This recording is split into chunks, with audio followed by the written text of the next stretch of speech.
sense, word is you're looking for a better way to be all the things that you need to be, because you're not just a mom and you're not just an entrepreneur. You're meant to be a thriving and successful mompreneur. You're looking to be the support and to be supported, to be a blessing to those around you and to be blessed.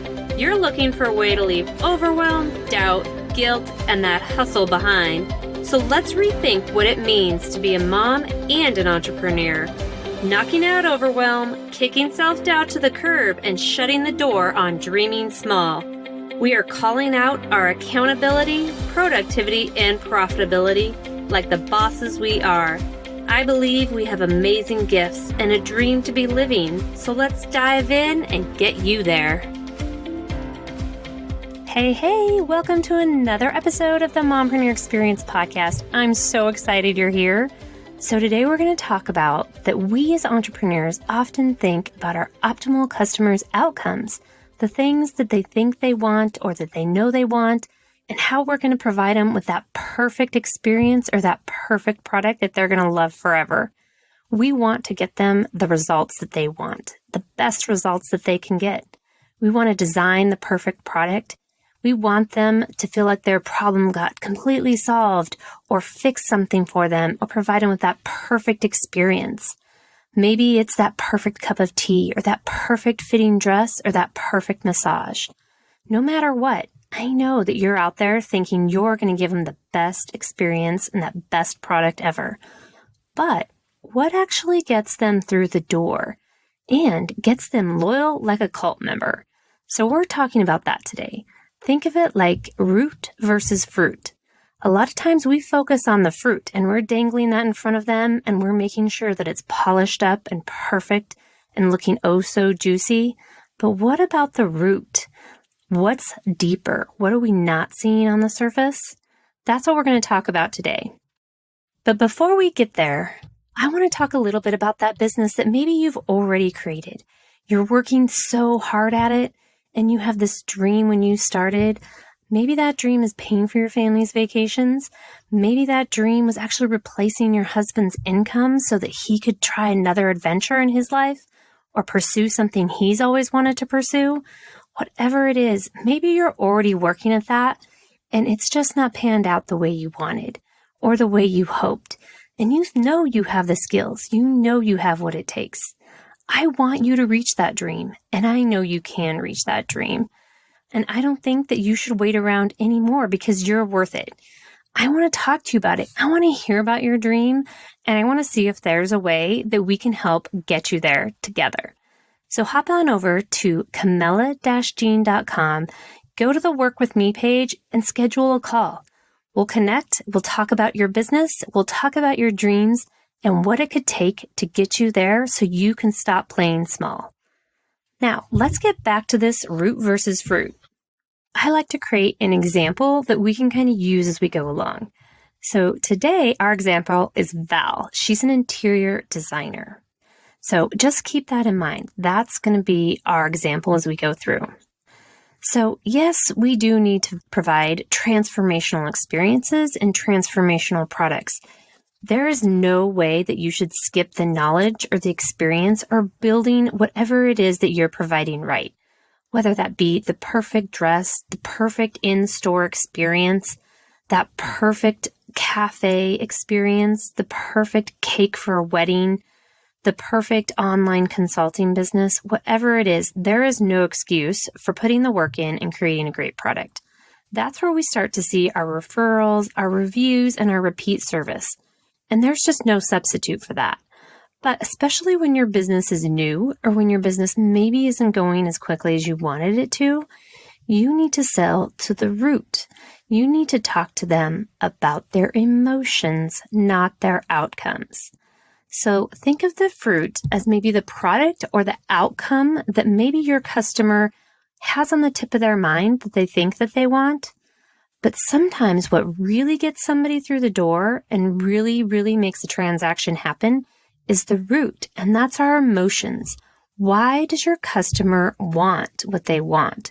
It's because they're feeling a certain way, and you need to identify that and speak to it and make the experience really built around their emotions at the time. So people are actually making decisions, making purchases, committing to brands, and becoming followers based on their emotions. They may tell you that that's not the case, but study after study shows this to be true. And if you think about your own purchase history or the things that you're super loyal to, if you're loyal to Apple, it really might have a lot more to do with how they make you feel based on their marketing, their messaging, and their brand identity versus the products themselves. There's a lot of other products that may in fact actually be better than Apple, but you are loyal because you relate to them and they make you feel a certain way that you want to feel. Nobody else's business is any different. A lot of our customers' actions are really based in their emotions, not the actual outcome that they receive. So there's two sides of this. The first thing you need to identify is how your optimal customer is feeling. Are they stressed? Are they anxious? Maybe they're feeling inadequate or just kind of dull.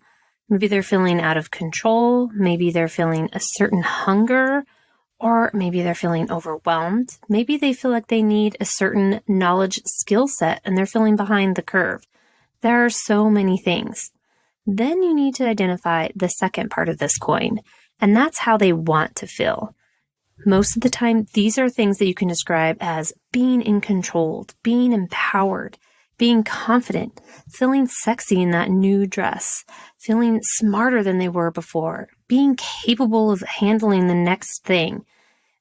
Feeling like they got a healthy meal may be part of it if you're providing, smoothies or something healthy for somebody to indulge in at lunchtime versus an unhealthy snack. Convenience is another one, which makes somebody feel a lot of different emotions, which can be, they feel smart because they saved themselves some time. They feel kind of pampered because they were given a convenience. Maybe that's an item or a service. So there's all kinds of ways that your optimal customer avatar could be wanting to feel from their experience. A lot of times they're just thinking about the product, just like we are. But what we really need to speak to, because the part of their brain that's making the decisions is really based in the emotions of how they currently feel and how they want to feel.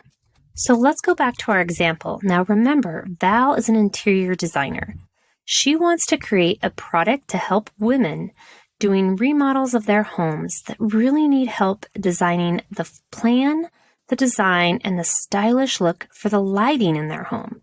Just the lighting. So very good. She's found a specific avatar and a specific product that she wants to speak to and create.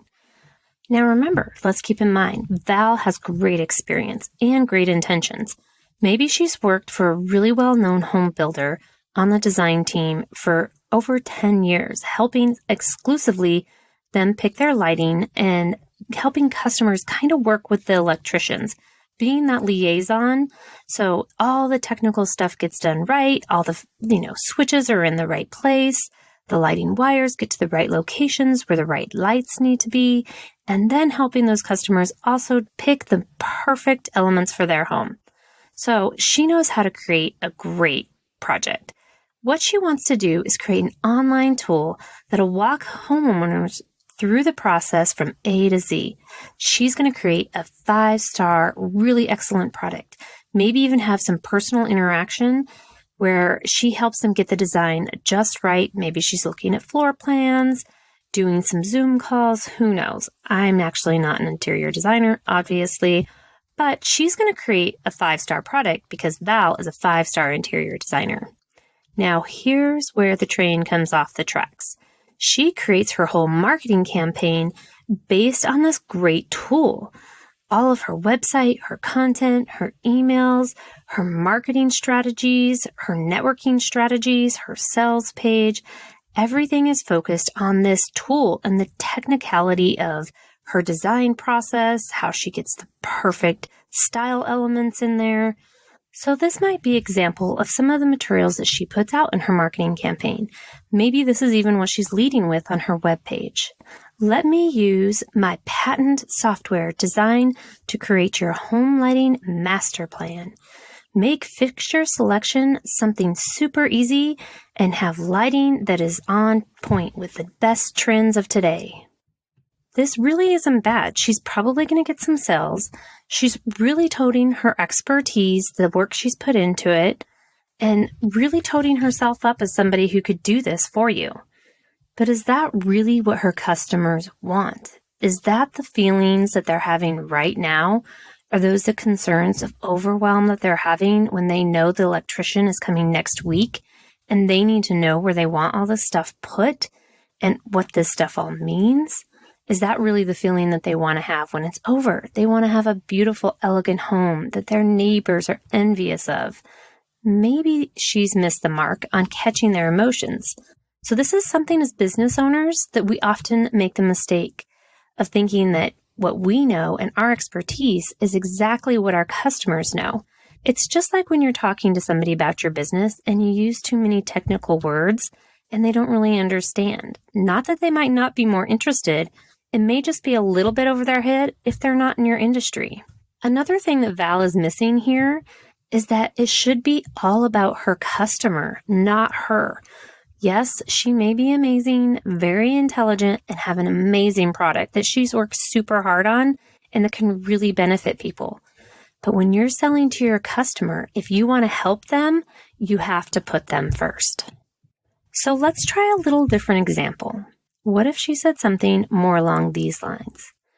What if you could be confident in the overwhelming process of mapping out a functional and beautiful lighting plan for your remodel project that will give your neighbors the awe effect and leave you with no regrets about your remodel lighting plan? You don't want to make a plan and invest time and money in lighting that you'll regret. Contact me today and we can get started on getting you through this. So I'm curious, which one of these examples are you buying? Val addresses the feelings and the fears her optimal customer avatar is dealing with. Notice that fear is an element here. Many of you do a fair amount of the cooking in your house, or maybe even all of it. So, in your homes, you are familiar with the kitchen and what goes on there. You know what the role of salt is in a recipe, especially if you're into baking. You almost always need it, but you never want too much of it, right? So, positive versus negative plays a role in your optimal customer's emotions. Negative uses too much salt, and positive plays on the more positive elements and emotions that can come out, but you might need to throw just a little dash of salt in there so that they really know that they want to stay away from those negative emotions that they're fearing, and that you can provide a solution to avoiding those negative emotions. I hope that this example has provided you just a little bit of insight into what you need to be thinking about when you're creating your marketing campaigns. It's really important to think about your customer and what they're thinking and put your customer first. So it's really important to create a great transformational product and service. That is what you build your business on. But to grow it, you have to understand and speak to those emotions. So always put those emotions into play when it comes to deciding how you're going to speak to and attract. It's important to think about outcomes early on when you're in those development stages, but when it comes to actually building your revenue streams and making those relationships, emotions are always number one. Your optimal customer avatar feels and fears that keep them stuck are what is going to be really key to your success, understanding them and forming deep relationships with them. I hope this was helpful, and I'm so glad you joined me today. I can't wait till next time, and until then, remember, you are so much more. Thank you so much for spending this time with me today. It means the world to me. And until next time, I want you to remember that you're more than just a mom, and you're more than just an entrepreneur. You are so much more. Thanks, and see you soon.